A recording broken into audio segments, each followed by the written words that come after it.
சற்று முன் கிடைக்கப்பெற்ற மிக மிக முக்கியமான செய்தி ஒன்று வெளியாகி உள்ளது. அதிமுக வெற்றியடைந்த 75 தொகுதிகளில் 4 மாவட்டங்களில் மட்டுமே சுமார் 30 தொகுதிகளில் வெற்றியடைந்துள்ளது அதிமுக 2021 சட்டசபை தேர்தலில். ஆனால் இப்பொழுது 4 மாவட்டங்களில் உள்ள மாவட்ட செயலாளர்கள் எடப்பாடி பழனிசாமி அவர்களுக்கு எதிராக இருப்பதால் இந்த 4 மாவட்டங்களிலிருந்து வரக்கூடிய அந்த 30 எம்எல்ஏக்கள் ஒன்று திமுகவிற்கோ அல்லது தமிழக வெற்றி கழகத்திற்கோ பெறுவதற்கான வாய்ப்புகளை உருவாக்கியுள்ளது. எடப்பாடி பழனிசாமியின் செய்த தவறின் காரணமாக மாவட்ட செயலாளர்களது ஒற்றுமை இல்லாத காரணத்தினாலும் களத்தில் தொண்டர்களது வேலை இல்லாத காரணத்தினாலும் தற்பொழுது 75 தொகுதிகளை கைப்பற்றிய அதிமுக 30 தொகுதிகளை தற்பொழுது இழந்துவிட்டது.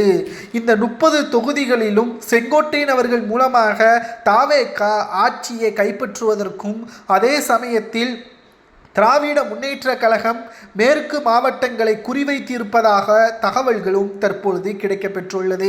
75 தொகுதிகளை 2021 சட்டசபை தேர்தலில் வெற்றியடைந்த அதிமுக இந்த முறை 200 தொகுதிகளுக்கு மேலாக வெற்றியடைய வேண்டும் என்றால் முதலில் கட்சியிலிருந்து நீக்கப்பட்ட ஓபிஎஸ், டிடிவி தினகரன், சசிகலா அதிமுகவின் தொண்டர்களது மனதை நோகாமல் எடப்பாடி பழனிசாமியின் செயல்பாடும் தலைமையும் அமைய வேண்டும்.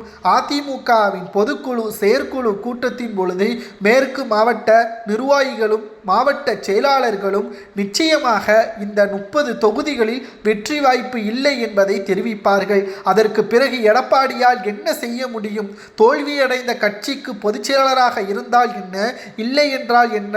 ஒரு தொகுதிகளில் கூட முழுமையான வெற்றி பெற முடியாத அதிமுக கடந்த 4.5 ஆண்டுகளாக சில தொகுதிகளில் போட்டியிடாமல் பின்வாங்கியதையும் அதிமுகவின் நிலைமை இவ்வாறு மோசமாக மாறிவிட்டதாக அரசியல் வட்டாரங்களில் பேசப்படுவது எடப்பாடி காதுகளில் விழுகிறதா என்று மாவட்ட நிர்வாகிகள் கேட்கக்கூடிய வகையில் அமைந்துவிட்டது.